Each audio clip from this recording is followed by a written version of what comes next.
Hello, good morning. আমি শাওলিস mini ওয়ার্ল্ডের নতুন আরেকটি ব্লগে তোমাদের সকলকে ওয়েলকাম। আজকে হলো ফ্রাইডে। তো ঘুমের থেকে আজকে উঠতে একটু দেরি হয়েছে। ওই ঘরে যেহেতু ঘুমিয়েছিলাম, তো এবার ওই ঘরে ঘুমালে কি হয়, ওই ঘরে ঘুমালে তো এই ঘরটা যখন শুই তখন তো এই ঘরে ঠাকুর আছে, মারা যাওয়া আসা করে বারবার করে আওয়াজ হয়, উঠে যেতে হয়। তো ওই ঘরে শুলে কি, ওই ঘরে তো কোনো কিছু নেই, মানে মাদের যা দরকার পড়ে সেরকম কিছু না। তো ওই জন্য ঘুমিয়েছিলাম, আর রূপও ঘুমিয়েছিল। তো উঠলাম, আবার যেই কি সেই রোদ, আকাশ একদম নীল। তো চলো, আজকের ব্লগটা এখান থেকেই শুরু করছি। সারাদিনের সমস্ত কিছু তোমাদের সাথে শেয়ার করার চেষ্টা করব। তো আজকে হচ্ছে ওই বাড়িতে যাওয়ার কথা আছে, তো দেখা যাক। তো চলো, দেখতে থাকো। হয়েছে, এখন রেডি হয়ে গেছি। ওদেরকে রুটি সবজি করে দিলাম। আমি কলা দিয়ে মুড়ি দিয়ে খেয়েছি, এই গরমে আর ইচ্ছা করছে না পেট ভরা। আমি যাবো এখন ওই বাড়িতে। আসবে মেয়েটা, ঘর মোছামুছি করতে হবে, থাকতে হবে। তো বাইরে এত রোদ না, মানে বেরোতে গেলে ভয় হয়। তো যাই হোক, বেরোতে তো হবে। তো চলো যাই, রেডি হয়ে গেছি, এখন বেরোবো। জাস্ট ঢুকলাম বাড়িতে। এখন কটা বাজে, 12টা 20। মেয়েটির যে আসার কথা, আগেরবার ওকে তো বলেছি এবার। তো বললো যে আসছে 10-15 মিনিটে। বাইরে এত রোদ না, রোদ্রেই এনার্জিটা সব শেষ করে দেয়। জানি না, এত এখন রৌদ্র দিচ্ছে, পুজোর সময় না ভাসিয়ে দেয়। তো যাই হোক, বাসালেও কারোর হাত নেই, কিছু করার নেই। পুজো তো হবেই, মা তো চলেই এসছে। তো চলো, এখন ও আসুক, তারপরে শুরু করবো। তো আমার বর আসেনি, ও বললো তুমি কি করো। আর করাই আছে, ঘর তোর দেখো, ওই যে পরিষ্কার, শুধু ঘুণের গুঁড়োগুলো, ওগুলোই বিরক্ত করে। তো ওগুলো ঝাড়টার দিয়ে ও আসুক, তারপরে শুরু করি। জলের বোতল ভাবলাম একটা আনবো, বার করেও রেখেছি। আমার রূপ ঠিক নিয়ে উপরে চলে গেছে, আসার সময় খেয়াল নেই। তো জলটাই, জল পিপাসা পায়। ঠিক আছে, তো আসুক তারপরে। তো দেখো, এই যে আইসক্রিম খাচ্ছি, গরম। তো হলো আইসক্রিম খাই, ও খেলো।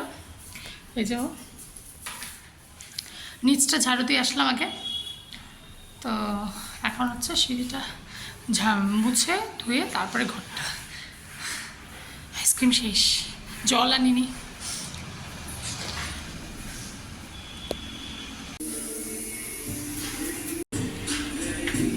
बंद कर ले।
হয়ে গেল, ও চলে গেছে, ঘরটার মোছা কমপ্লিট। এখন আমি স্নান করবো, এখন 2:30 বাজতে যায়। স্নান করে ভাবছি একটু ধূপকাঠি প্রদীপ ঠাকুর এখন দেখি যাবো, খিদেও পেয়ে গেছে, চলো করিনি। তো দেখো আমার স্নান করে পুজো দিয়ে দিলাম, ধূপকাঠি প্রদীপই দিয়েছি। তো কালকে থেকে ভালো করে দেবো। এই যে এখন ঠাকুর ঘরটা মুছে ঠাকুরকে দিয়ে এখন যাব। এখন পাক্কা 3টা বাজে, দরজা বন্ধ করে এখন তালা ফালা অত দেবো না ভেতরে, দিয়ে যাব। বিছানা চাদরগুলো ধুয়ে দিয়েছি, একটা ধুয়েছি আর একটা আছে, রাত্রে এসে দেবো। তো চলো যাই, প্রচণ্ড জল পিপাসা পেয়েছে। তো ওই জন্য না মানে ফিল্টারের জলগুলো তো পুরনো, আমাকে নতুন জল আবার উঠাতে হবে ট্যাঙ্কিতে তারপরে। তো এই জন্য জলটা খাচ্ছি না, ওই জন্য বাড়ির থেকে নিয়ে আসতে চাচ্ছিলাম, কিন্তু সেটা ভুলে গেছি। যাই হয়ে গেছে, এখন বেরোবো। খুব রোদের এতটুকু কমতি নেই।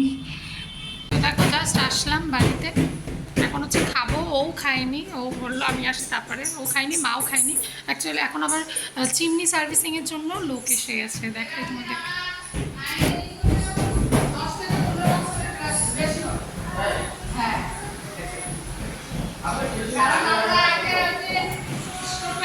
ঠাকুরের রান্না করতে আমরা